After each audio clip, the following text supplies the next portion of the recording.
et Maître Epimac Coco. Comme ça, nous allons entamer le deuxième sujet qui parle de l'insécurité alimentaire.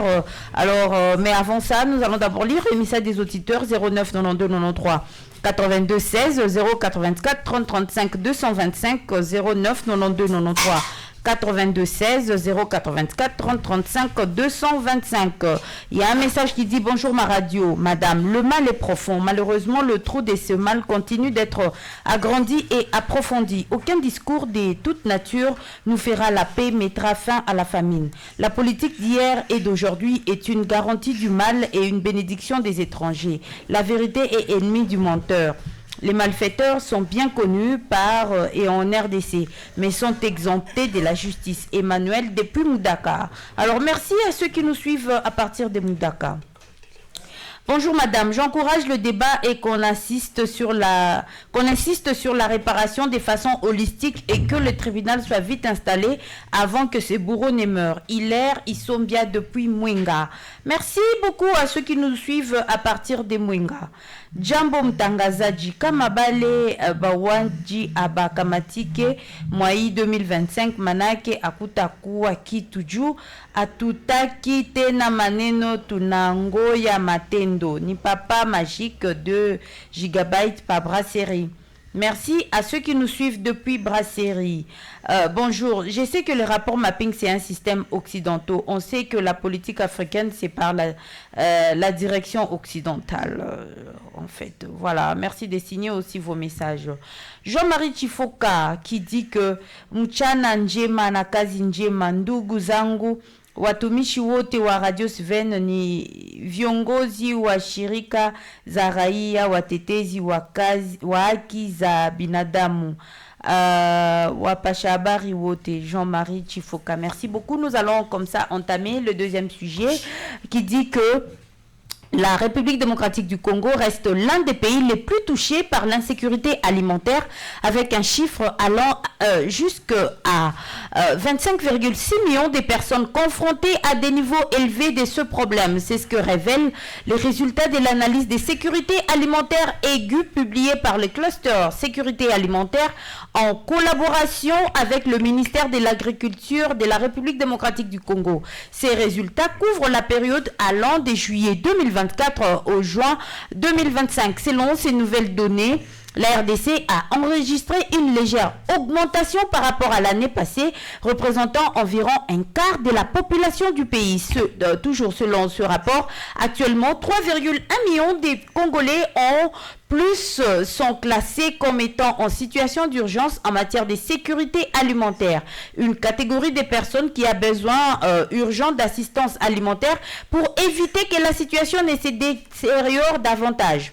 Ce qui inquiète la Fédération internationale des sociétés de la Croix-Rouge et du Croissant-Rouge, FICR, en sigle, vu que la RDC est également confrontée à de nombreux autres défis multiples. Ces résultats renseignent que les provinces les plus touchées sont le Nord Kivu, Sud Kivu, Tanganyika et Kwilu, où les conflits armés persistent et où les violences communautaires et les déplacements forcés perturbent la production agricole et l'accès à la nourriture. Les effets prolongés des diverses épidémies telles que la rougeole, le choléra, le paludisme ou plus récemment le monkeypox aggravent aussi la situation. Ces experts renseignent également que la dépréciation du franc congolais et l'augmentation du coût des produits alimentaires de base réduisent l'accès des ménages aux biens essentiels.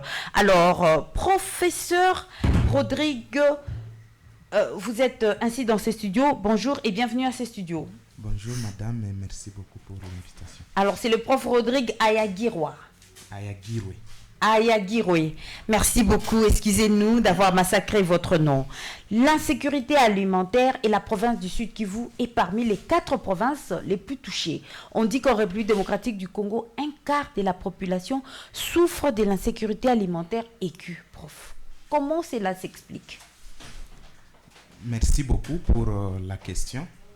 Déjà, parler de la sécurité alimentaire, si on revient un peu dans la théorie, c'est globalement avoir un accès régulier et suffisant à des aliments nutritifs et sains.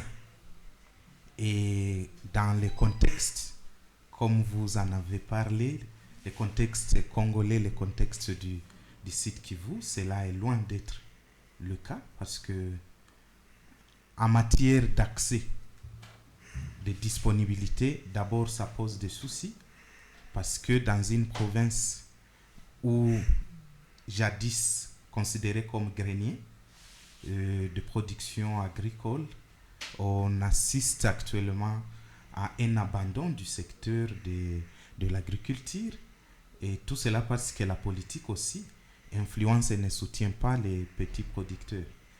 Alors la production est devenue rudimentaire et ne parvenant pas à satisfaire par rapport aux besoins ou à la demande de la population.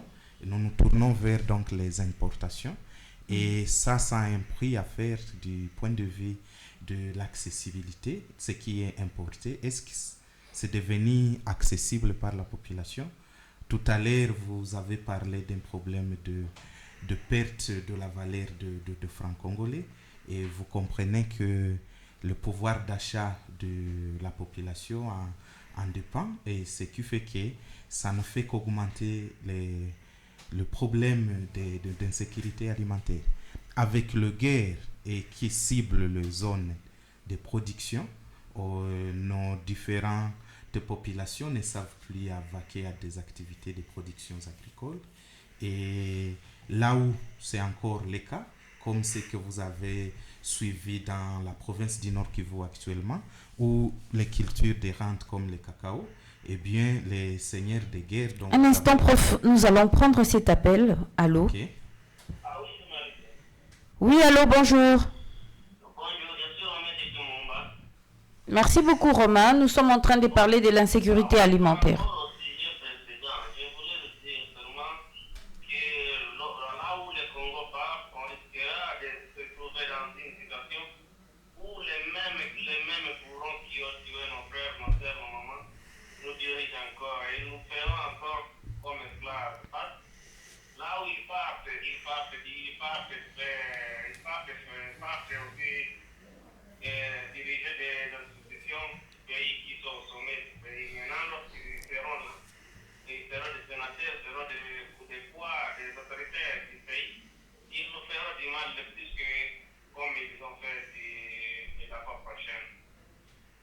Merci beaucoup, Monsieur Romain depuis Mumba.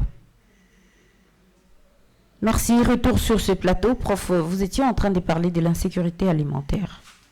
Oui, exactement. Je tenais un peu l'idée du lien entre la guerre par rapport aux activités agricoles.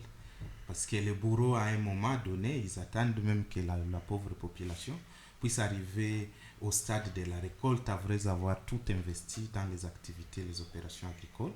Et c'est en même temps au moment où on veut récolter qu'ils viennent pour détruire, mais aussi s'accaparer de toute la production. Et ça, c'est d'autres facteurs qui conditionnent l'exagération de l'insécurité alimentaire. Il y a l'exode rural qui vient également s'ajouter à cela, où la jeunesse qui constituerait la main-d'œuvre active est obligée de quitter le milieu rural et vers déjà le ville où on pourrait encore s'imaginer avoir un peu ou semblant de sécurité et abandonnant une main-d'œuvre qui n'est plus tout à fait active et non soutenue par la politique agricole. Déjà en RDC, je crois les accords de Maputo quant à ce qui est de l'investissement dans le secteur agricole, ça exigeait déjà qu'on puisse arriver à un budget autour de 15% qui est alloué à l'agriculture, mais j'ai suivi le mardi les débats à l'Assemblée. Le budget actuel est autour de 6%.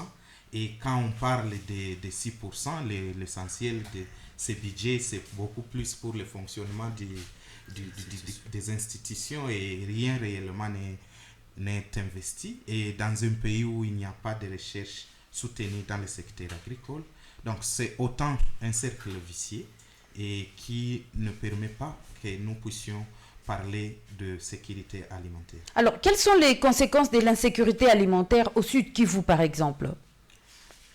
Oui, madame, les conséquences, la première, c'est déjà le problème de malnutrition qui va s'installer.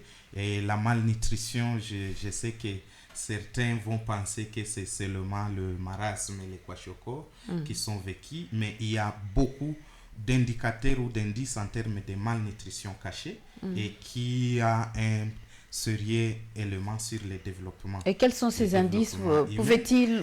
Pouvez-vous nous les citer? Déjà, quand nous parlons de sécurité alimentaire, l'aspect nutritionnel où nous ne voyons que les macronutriments en termes de protéines et de l'énergie, mais on oublie aussi les minéraux, et les minéraux qui sont en réalité des cofacteurs et des éléments importants dans le développement. Par exemple, il y a des liens qui montrent un lien avec les minéraux et l'intelligence même des enfants.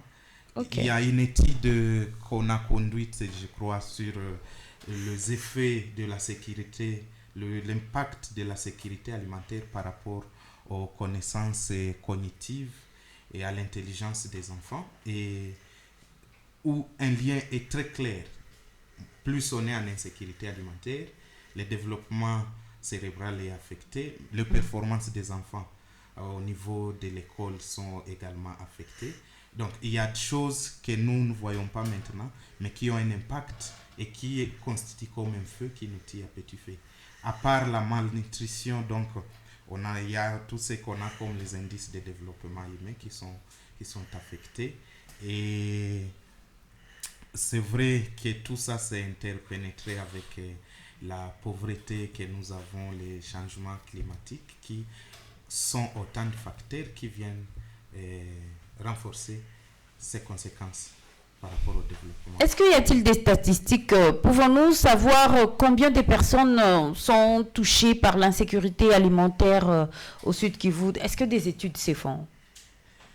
Oui, c'est vrai que moi, je n'ai pas de chiffres en tête. Je ne retiens pas beaucoup de chiffres.